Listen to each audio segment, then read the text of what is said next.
माँ, जिस घर में बेटियों का राज चलता है ना, उस घर में बहू का जीना वैसे ही दुश्वार हो जाता है।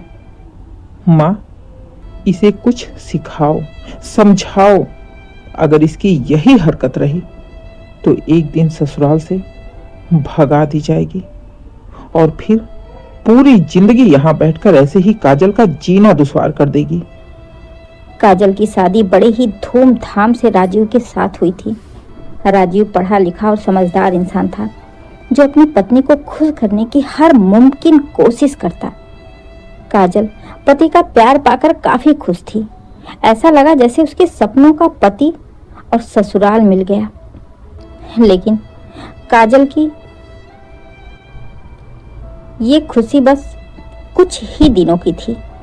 उसकी असली परीक्षा तो शादी के कुछ दिनों बाद ही शुरू हो गई थी, जब उसने अपनी सास और ननद की सच्चाई को जाना कि उन दोनों के मीठे और मासूम चेहरों के पीछे जो दूसरा चेहरा है वो कितना खतरनाक है। राजीव की माँ सुमित्रा देवी एक सख्त और तानाशाह औरत थी। उन्हें अपनी बहू को हर समय नीचा दिखाने में आनंद आता था। वहीं उनकी बेटी पायल यानी काजल की ननद हमेशा अपनी माँ के साथ मिलकर उसे परेशान करने की नई नई योजनाएं बनाती रहती थी। शुरुआत में तो काजल ने इन सब की बातों को नजरअंदाज किया, ये सोचकर कि शायद इनका नेचर ही ऐसा है, वक्त के साथ सब कुछ सही हो जाएगा। लेकिन समय बीतने के साथ साथ हालात और भी बिगड़ते गए। हर सुबह काजल के लिए एक नया संघर्ष शुरू हो जाता। सुमित्रा देवी और पायल उससे घर के सारे काम बिना रुके करवाने के लिए मजबूर करती। अगर कभी वो थोड़ा भी देर से उठती तो सुमित्रा जी ताने देने लगती। देखो तो जरा, हमारे जमाने की बहुएं सूरज उगने से पहले उठ जाती थीं, और ये है जो आराम से सोई रहती है। जरा भी शरीर में डर और शर्म नाम की चीज रही नहीं गई है। पायल तो हमेशा काजल को नीचा दिखाने की कोशिश करती रहती। जब भी कोई मेहमान या पड़ोसी घर में आ जाता तो वो जानबूझकर काजल के खिलाफ बातें करती। मेरे भैया तो बहुत अच्छे हैं, लेकिन भाभी को घर के कामों की बिल्कुल समझ नहीं है। पायल की बातें सुन सुनकर काजल को बुरा लगता। उसने कई बार राजीव को इन सब के बारे में बताने की कोशिश की, लेकिन राजीव हमेशा यही कहता, अरे यार, माँ और पायल ऐसे ही हैं, तुम उनकी बातों पर ध्यान मत दो। पति की बात सुन बेचारी काजल चुप हो जाती। कहने को तो राजीव कह देता कि ध्यान मत दो, लेकिन कैसे ध्यान न दे जब रोज रोज तानों के तीर सीने में चुभते हों, जब हर दिन बेइज्जती सहनी पड़े तो कोई भी इंसान टूट जाता है। एक दिन काजल की तबीयत बहुत खराब थी। पूरे बदन में दर्द था, बिल्कुल उठने का मन नहीं हो रहा था। इसके बावजूद भी सुमित्रा जी और पायल ने उसे आराम नहीं करने दिया। उल्टा सुमित्रा जी तो उससे पूरे घर की सफाई करने को कह दी। जब काजल ने मना किया तो सुमित्रा देवी ने गुस्से में कहा, देखो, तुम इस घर की बहू हो, ऐसी छोटी छोटी बीमारी पर आराम करने लगी तो संभाल लिया घर। मैं भी इस घर में बहू बन के आई थी, और जब मेरी तबीयत खराब होती थी तो भी मैं पूरे घर का काम अकेले बिना कुछ बोले करती थी। तब जाकर ये राजपाट खड़ा हुआ है, जिसकी आकर तुम मालकिन बनी पड़ी हो। तभी पायल ने भी ताने मारते हुए माँ को और चढ़ाते हुए बोली, और नहीं तो क्या भाभी, माँ ने जितना किया है उतना तो आप सपने में भी नहीं कर पाएंगी। छोटे छोटे काम के लिए भी आप बहाने ढूंढ रही हैं। माँ ने जितना काम किया है आपकी बस की तो बात भी नहीं है। आपको तो बस बहाना चाहिए आराम करने का। सास की बात तो काजल सुन ही रही थी, साथ ही साथ अपने से छोटी उम्र की ननद की कड़वी बातें सुन काजल के सब्र का बांध टूट गया। उसने भी सीधे सुमित्रा जी की आंखों में देखा और कहा, बस बहुत हुआ माँ जी, मैं आपकी बहू हूँ, आपकी नौकरानी नहीं। हर दिन आपकी बातें सुनती आई हूँ, लेकिन अब और नहीं। मैं इंसान हूँ, मशीन नहीं।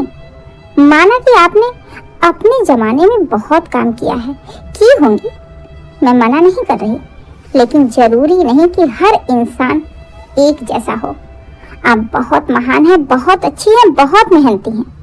अपने घर को स्वर्ग बना दिया है और मैं बेकार हूँ, बहुत खराब हूँ और बहुत गिरी हुई हूँ, लेकिन दोनों टाइम का खाना दे रही, झाड़ू पोछा कर रही, बर्तन कर रही और जितना हो सकता है उतना कर रही हूँ।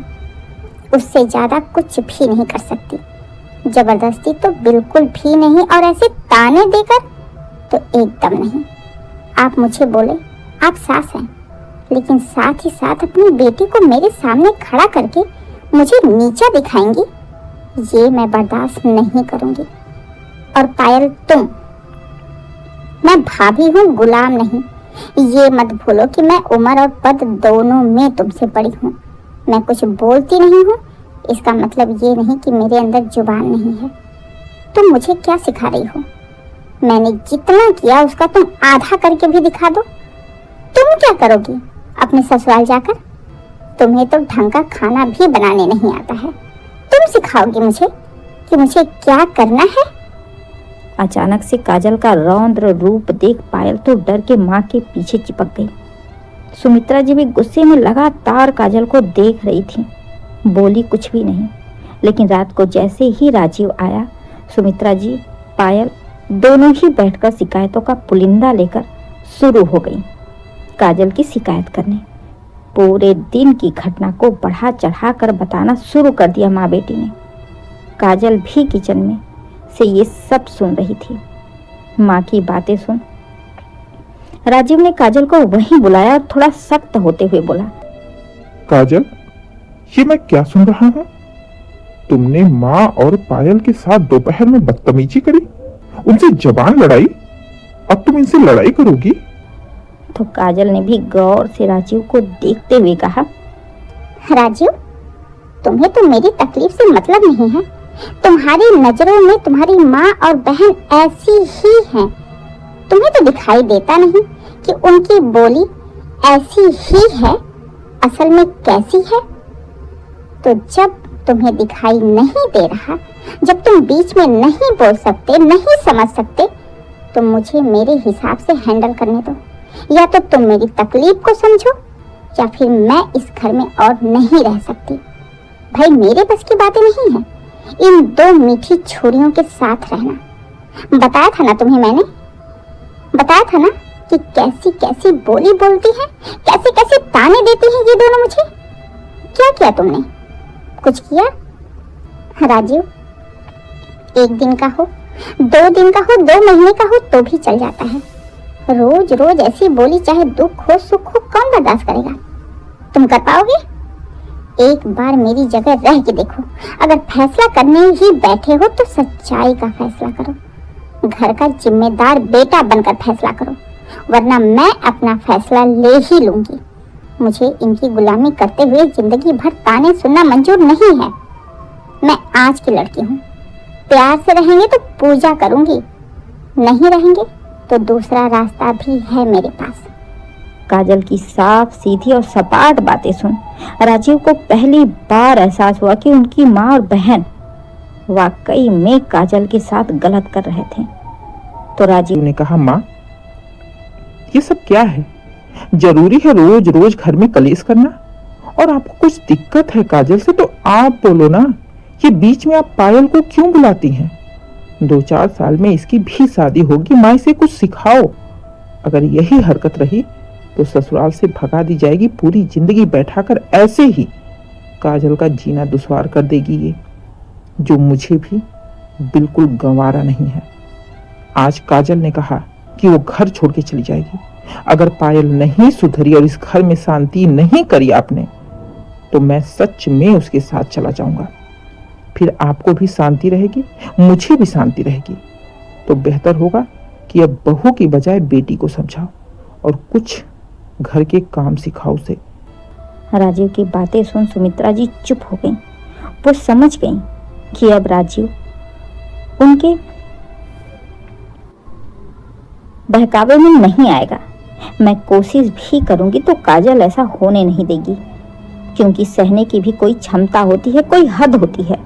और हर औरत को ये समझना चाहिए कि सहनशीलता एक गुण होता है, लेकिन जब सहन करने की हद पार हो जाए तो आवाज उठाना ही सबसे बड़ा साहस होता है।